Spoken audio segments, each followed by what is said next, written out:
ተናግዷቸው በተለያየ በዱንያ ምክንያት ከጠላችኋቸው ለፍች አትቸኩሉ ታገሱ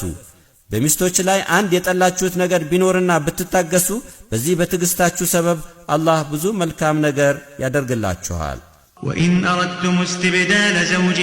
مكان زوج وآتيتم إحداهن قنطارا فلا تأخذوا منه شيئا أتأخذونه بهتانا وإثما مبينا በሚስት ቦታ ሌላ ሚስት መተካት ከፈለጋችሁ ለአንደኛዋ ለምትፈታዋ ሚስት ከወርቅና ከብር የሆነ ሀብት የሰጣችኋት ከሆነ ከዚህ ሀብት ላይ ምንም ነገር አትውሰዱበት በግፍና ግልጽ የሆነን ወንጀል በመስራት ተወስዱታላችሁን وكيف تأخذونه وقد أفضى بعضكم إلى بعض وأخذن منكم ميثاقا غليظا እናንተ ባሎች ከሚስቶች ጋር እርስ በርስ ያለ ገደብ ተገላልጻችሁ ስታበቁ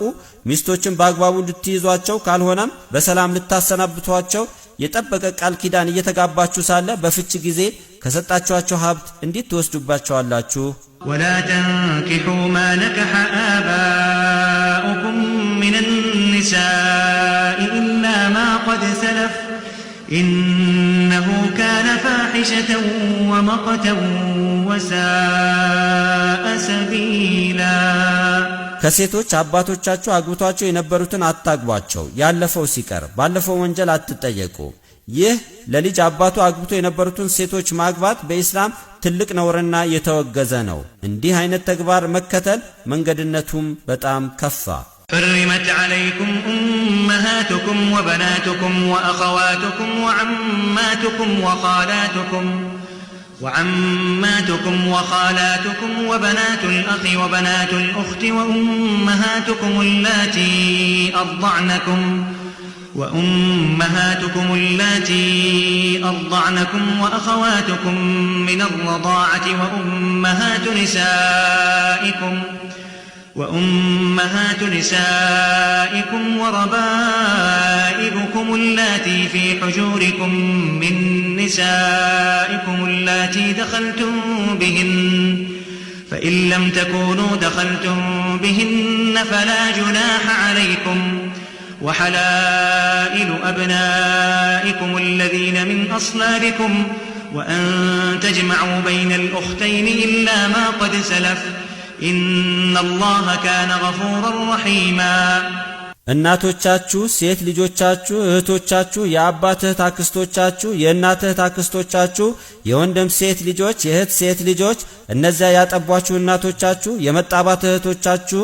የሚስቶቻችሁ እናቶች እነዚያ በቤቶቻችሁ ያሉ በሌላ ወንድ የሚወለዱ የሚስቶቻችሁ ሴት ልጆች የነዚያም ከአብራኮቻችሁ ለወጡ የወንድ ልጆቻችሁ ሚስቶች ያለፈው ሲቀር ሁለት እህትማማቾችን በአንድ ላይ ማግባት እነዚህ ሁሉ ከላይ የተዘረዘሩት ማግባት እርም ተደርጎባችኋል በእርግጥ አላህ መሐሪ አዛኝ ነውና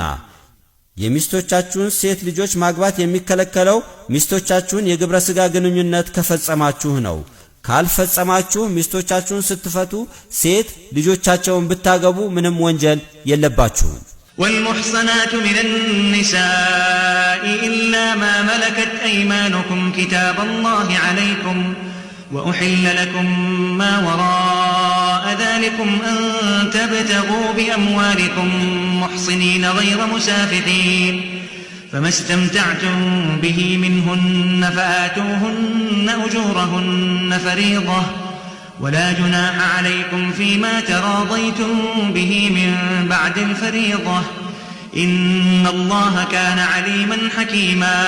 ከሴቶች በባል ስር ያሉ ባለትዳሮችን ማግባት አይፈቀድላችሁም ነገር ግን በእጆቻችሁ ያሉ ምርኮኛ ሴቶችን ባለትዳር ቢሆኑም የወር አበባ እስኪመጣባቸው ጠብቃችሁ ከጽንስ ነፃ መሆናቸውን ካወቃችሁ ማግባት ትችላላችሁ ይህ አላህ በእናንተ ላይ የጻፈው ሕግ ነው ከነዚህ እንዳታገቧቸው ከተዘረዘሩላችሁና ያለ ምስካሪ ልቅ የሆነን ጋብቻ የሚፈጽሙት ጅሎችን በስተቀረ ከነዚህ ውጪ ያሉትን በቤተሰብና በምስካሪ የሚዳሩትን ጨዋ ሴቶችን ፈልጋችሁ በገንዘባችሁ በመህር በመስጠት ማግባት ተፈቀደላችሁ ሴቶችን በትክክለኛ የጋብቻ ውል አግብታችሁ ከተጠቃቀማችሁ ግዴታ የሆነውን መህር ሰጣችሁ ለደንቡ ግዴታ የሆነውን መህር ከሰጣችሁ በኋላ የመህሩ መጠን በስምምነት ብታበዙትም ሆነ ብታሳነሱት ምንም ወንጀል የለባችሁም በእርግጥ አላህ አዋቂና ጥበበኛ ነውና ومن لم يستطع منكم طولا أن ينكح المحصنات المؤمنات فمما ملكت أيمانكم من فتياتكم المؤمنات والله أعلم بإيمانكم بعضكم من بعض فانكحوهن بإذن أهلهن وآتوهن أجورهن بالمعروف محصنات غير مسافحات